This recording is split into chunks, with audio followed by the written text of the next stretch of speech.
Bonjour et bienvenue pour cette nouvelle news de la Parashat de la semaine. Parashat Ki Tetse pour Torah Box. Kofi Annan, ancien secrétaire général de l'ONU, nous a quittés. La Grèce en finit avec son plan d'aide. Le patron d'Audi rattrapé par le Dieselgate. Alors, Kofi Annan nous a quittés ce Shabbat.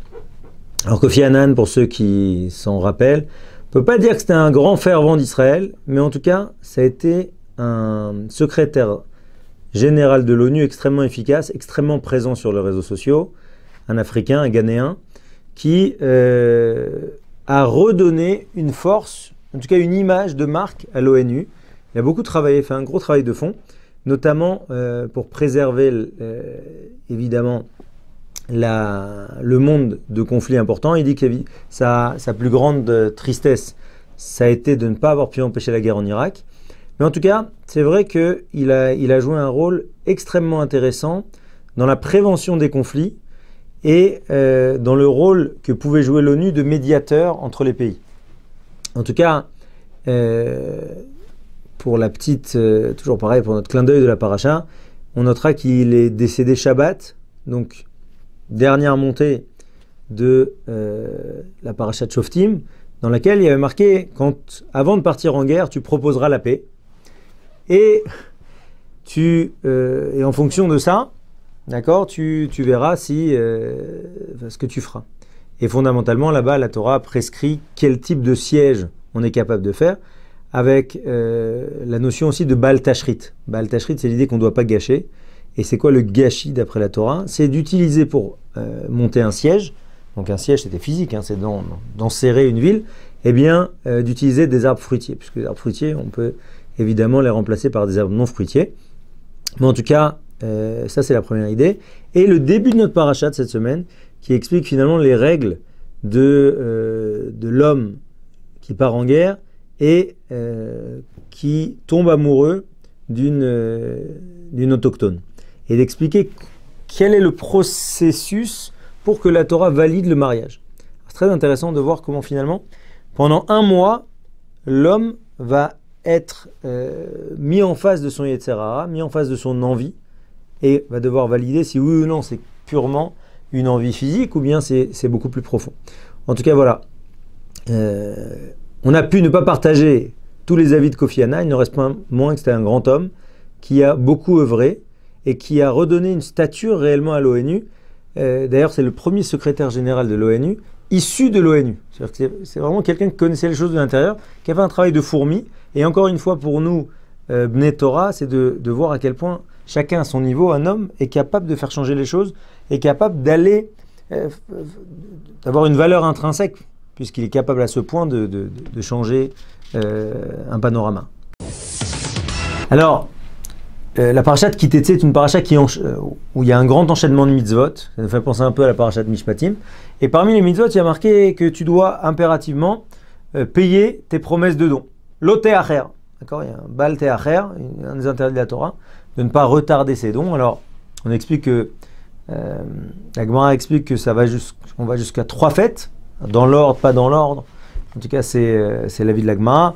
On rappelle à tout le monde, nous y compris, que on essaye au mieux de payer ses dons avant Rosh Hashanah. On est au mois d'Elul, le mois de la circonscription, et Itolel, le mois de l'introspection. Eh bien, un des points importants, c'est de se rappeler à qui on a fait des promesses pour s'y tenir. Alors, évidemment, toute proportion gardée, la Grèce a emprunté 290 milliards d'euros à l'Europe et aux Européens en 8 ans.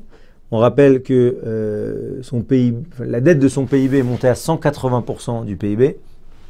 Et après 8 ans de réel effort des autorités grecques et surtout des habitants des Grecs, il faut savoir que la Grèce était un des pays dans le monde au taux d'imposition, de recouvrement des impôts le plus bas. Ça veut dire qu'en fait, les gens avaient de l'argent, mais tout était mis en place pour qu'ils n'en laissent aucune partie à l'État. On rappellera à cet égard l'effort des retraités, puisque les retraites ont baissé de 40% en valeur absolue, que on a énormément dégraissé au niveau des fonctionnaires, une crise très importante, on est monté à presque 30% de chômeurs, et en tout cas, la Grèce, évidemment, qui n'est pas sortie de l'impasse, et évidemment qu'on ne laissera pas tomber dans la mesure où ça serait la plus grande défaillance de l'histoire moderne, et que, comme on dit en anglais, too big to fail, c'est beaucoup trop gros pour tomber.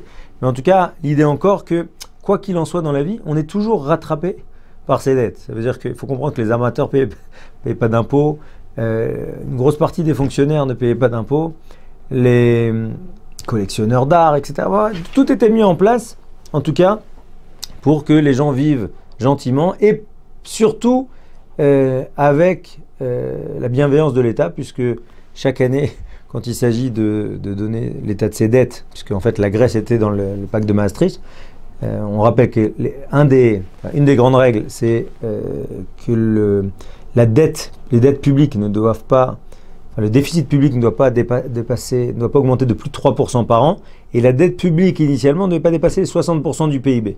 On est juste à 3 fois plus en Grèce, évidemment, puisque les dettes étaient minorées avec le tampon des grands cabinets d'audit. Donc, chacun à sa mesure, on comprendra ça. Mais en tout cas, le principe, c'est de dire que fondamentalement dans la vie, on est toujours rattrapé et on sera toujours rattrapé par les erreurs qu'on fait. Force à chacun de nous de les reconnaître, d'avancer et de les corriger avant qu'elles nous explosent dessus. À bon entendeur, salut. Alors, dernier point de nos news de la semaine, le Dieselgate. Alors, dans ces news, on en a parlé depuis le tout début en 2015, d'accord, avec cette manipulation par Volkswagen des calculs des émissions de carbone pour justement pouvoir respecter les normes de pollution fixées notamment dans les accords de Kyoto. Mais plus que ça, c'était un outil. Ça veut dire le vice était poussé plus loin. C'est-à-dire que d'un côté, ça nous permettait de respecter les règles, mais de l'autre côté, ça permettait de jouer. Il faut comprendre que sous le chapeau Volkswagen, il y a près d'une dizaine de marques. Et en fait, il y a plusieurs marques qui ont gagné des prix de la voiture verte de l'année, justement, en grugeant les taux de carbone. Eh bien, évidemment, ça va mettre en lien avec la fin de notre paracha. Et ce principe bien connu, Efa Tzedek, In Tzedek, Even Tzedek, à quel point on doit faire attention dans les mesures à ne pas tromper, à tromper ses partenaires commerciaux, à ne pas tromper les acheteurs, d'accord, en ne camouflant pas des malfaçons, etc., etc. Donc là, on est en plein dedans. In et Efa Tzedek, donc un des poids, des mesures justes. Even Tzedek, c'est les pierres, parce que évidemment, quand on prenait les balances, on mettait les pierres pour peser, pierres d'1 kilo, etc. Il y a toujours l'idée de rajouter un peu de farine pour augmenter le poids, faire pousser plus et pouvoir donner moins de marchandises, etc., etc. Évidemment, tout ça, Akadosh Baruch Hu l'a en horreur, et c'est une des raisons principales des conflits. Et là, ici, on a évidemment l'illustration avec cette semaine. Encore une tête qui tombe dans cette sombre affaire, puisque le patron d'Audi, Audi c'est une des grandes filiales de Volkswagen, a été démis de ses fonctions, mis en examen, etc., etc., puisqu'il s'avère que finalement, évidemment, tout le monde était au courant. Alors, là maintenant, on joue sur depuis quand ils étaient au courant. Est-ce qu'ils étaient au courant 2 mois avant, 6 mois avant, 1 an avant d'établir les responsabilités? En tout cas, évidemment, la responsabilité totale à la cupidité humaine, et justement l'idée qu'on sort de ce din, de cette loi, de ce commandement fondamental de Efa Tzedek, In Tzedek, Even Tzedek. Shabbat Shalom à tous, une très bonne semaine et de très belles news à chacun.